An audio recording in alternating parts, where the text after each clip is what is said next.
मेरे प्रिय देशवासियों, इस देश में बड़े बड़े विद्वान लोग बड़ी बड़ी बातें करते हैं और बताते हैं कि राजा बनने का शौक है। कहते हैं कि अगर राजा बनना है तो फिर क्या करना पड़ेगा। बोले राजा कोई भी बन सकता है, और राजा बनने का अगर शौक है तो फिर क्या करना चाहिए। बोले ताकतवर बनना पड़ेगा। अच्छी बात है जनाब, मैं उन लोगों से सवाल करना चाहता हूँ, इस देश की जो व्यवस्था है, इस देश का जो न्याय प्रणाली है, वो तो ब्राह्मणों के हाथ में है। भारत के सुप्रीम कोर्ट, हाई कोर्ट में ब्राह्मण है। यदि दो लोग किसी जुर्म में शामिल है, एक ब्राह्मण है और एक ओबीसी का इंसान है, तो ओबीसी का इंसान सारा जिंदगी भर जेल में रहेगा और ब्राह्मण को छोड़ दिया जाएगा। भारत में आज तक जितने भी केसेस चल रहे हैं और हो रहे हैं, उन सब में भारत का ब्राह्मण कहीं फंसा है क्या? सबसे ज्यादा जघन्य अपराध अगर इस देश में कोई करता है तो वो भारत का ब्राह्मण करता है।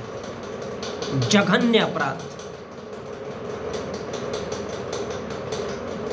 संपत्ति रखेगा सबसे ज्यादा ब्राह्मण रखेगा। उसके कत्ल खाने होंगे गाय और गोबर के नाम पे, वो ब्राह्मणों के होंगे।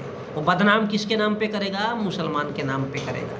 क्योंकि विदेशों में जहां पर बीप जाता है, वहां पर बैठा हुआ इंसान कोई ना कोई मुसलमान है, तो वो भारत में उसको राजनीति भी करनी है, तो वो बदनाम किसको करेगा? भारत के मुसलमान को, उसके नाम से रखेगा। और काटेगा क्या? तो गाय। वो भारत का ब्राह्मण है। इस प्रकार इस देश की न्याय प्रणाली से लेकर के शासन व्यवस्था से हर जगह अगर ब्राह्मणवाद हावी है, तो मुझे ये बताइए कि इस देश के जो फुटपाथ है और उन पर, उन चौराहों पर जो गरीब बच्चे भीख मांगते हैं सड़क पर छोटे छोटे, उसको कोई राजा बना सकता है? आप तो उन लोगों को ट्रेनिंग दे रहे हो महोदय जी, बड़ी बड़ी बातें तो कर रहे हैं। उन लोगों को ट्रेनिंग दे रहे हो। इस देश का गरीब बच्चा जिसके पास खाने के लिए कुछ नहीं, वो होटल में प्लेट धोता है बचपन से, उसको राजा बनाने के लिए कोई ट्रेनिंग दो ना। आप तो उन लोगों को ट्रेनिंग दे रहे हो जो यूपीएससी और आईएएस जैसी एग्जाम के लिए तैयारी कर रहे हैं, जिनके पास ऑलरेडी कहीं ना कहीं पैसा है, तभी वो वहां तक जा रहे हैं। इसमें सबसे ज्यादा कौन है? ब्राह्मण है, बनिए है, ठाकुर है। उनकी बात क्यों नहीं करते? किसी किसानों के बेटे को वो एजुकेशन देकर के देखो, तो दिन भर खेत में काम करता है, उसके खेत में जाकर के बताओ कि बेटा तुम्हें राजा बनना है। उस भिखारी को जो दिन भर सड़क के किनारे भीख मांग करके खाते, उन छोटे छोटे बच्चों को जो नाक नहीं पहुंच सकते और दिन भर भीख मांगते रहते, बच्चा हो या बच्ची हो उनके लिए उनको जाकर के ट्रेनिंग दो उनके घर पे, और बताओ कि बेटा तुम्हें इस देश का शासक बनना है, या अगर राजा बनना है, या राजा बनने का शौक है, तो तुम्हारे लिए क्या उपाय होने चाहिए।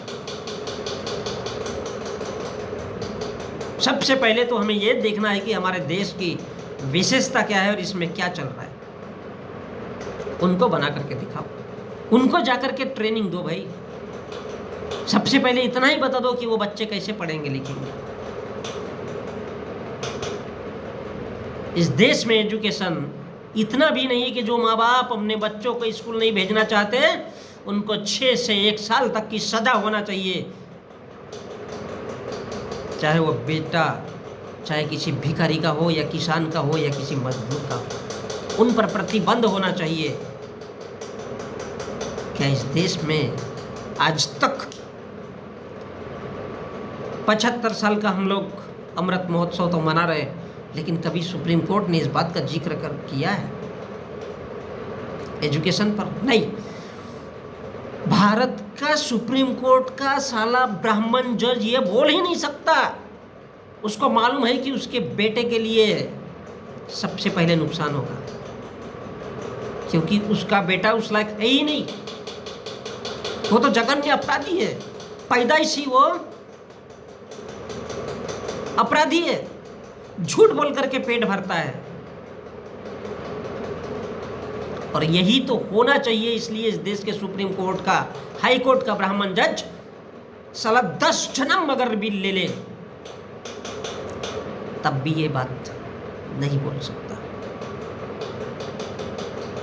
अगर उसका ये हाल है तो फिर इस देश में, इस देश के IAS IPS, एक चपरासी से लेकर के कलेक्टर तक के लोगों का और पदों का क्या होता होगा। लेकिन इस देश की व्यवस्था ऐसी है कि इस देश की जनता को, इस देश के लोगों को घंटा फर्क ही नहीं पड़ता है। क्योंकि जो जानवर किस्म के लोग होते हैं, जो हिजड़े किस्म के लोग होते हैं, जो नामर्द होते हैं, अब वो चाहे साला हिंदू हो, मुसलमान हो, सिख हो, ईसाई हो, किसी के दिल में इंसान के लिए, इंसान के प्रति क्या रवैया होना चाहिए, घंटा इस बात से कोई फर्क ही नहीं पड़ता है। तो ये बात आएगी कहां से? और जब इस देश के ST SC OBC माइनॉरिटीज, मुसलमान, ये सारे सब लोगों को फर्क नहीं पड़ता, तब भारत में क्यों नहीं ब्राह्मणवादी शासन होगा, या इस देश का सुप्रीम कोर्ट क्यों नहीं ब्राह्मणवादी होगा?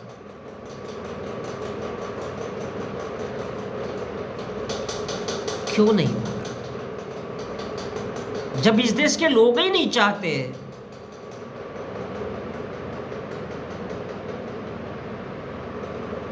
वो तो किसको वोट देना है भैया, धर्म के नाम पे निकला है, अरे मोदी जी को वोट दे दो। क्यों भैया? क्योंकि बोले वो धर्म की बात किया है, हिंदू है। अच्छा जी, इस देश के बाकी के लोग हिंदू नहीं है क्या? इस देश के बाकी के लोग हिंदू नहीं है क्या? साला वो तो हिंदू भी नहीं है, क्या है? हिजड़े है। ना आदमियों में है ना औरतों में। तभी तो इस देश का ये हाल है। और इसलिए इस देश के न्याय प्रणाली हो या इस देश की शिक्षा, विशेष करके ब्राह्मण के हाथ में आज भी है। और हर भारत का इंसान जब घर से निकलता है तो ज्योतिष का वो लिखा हुआ पंचांग पढ़ता है, तब घर से निकलता है। रास्ते में अगर कोई महिला मिल गई या कोई पुरुष मिल गया, अरे बोले बाल्टी भरी हुई दिखी है, आज का दिन तो बड़ा शुभ है, मेरे को नौकरी मिल जाएगी। धन्य है मेरे देश में। तुम्हें तो सच में उन जानवरों के साथ में जाकर के रहना चाहिए, जंगलों में रहना चाहिए, शेरों का शिकार करते रहो, खाते रहो, मरते रहो। तुम्हें आदमी कहलाने का या आदमी के रूप में पैदा होने का कोई अर्थ नहीं है। या तो अपनी माँ की कोख में जाकर के चुल्लू भर पानी में डूब करके मर जाओ। तुम इस धरती पर रहने के लायक नहीं। क्योंकि इंसान का अर्थ ही है, उसमें इंसानियत अगर जिंदा नहीं तो इस इंसान किस काम का, चाहे वो इस देश के कितने भी बड़े पद पर हो। लेकिन वो तो भगवानों को बेचता है, सिर्फ अपना पेट भरता है। और वो चाहता ही है कि इस देश का साला ST SC OBC हमेशा हमेशा के लिए गुलाम रहे। और यही तो वजह है कि शेंगोल भारत के प्रधानमंत्री नरेंद्र मोदी ने इस देश के नए बनाए हुए संसद में लगा दिया। शेंगोल, क्या बात है, माशाअल्लाह। तारीफ तो होनी चाहिए इस देश के जनता की, जो वोट ही ऐसे लोगों को देते हैं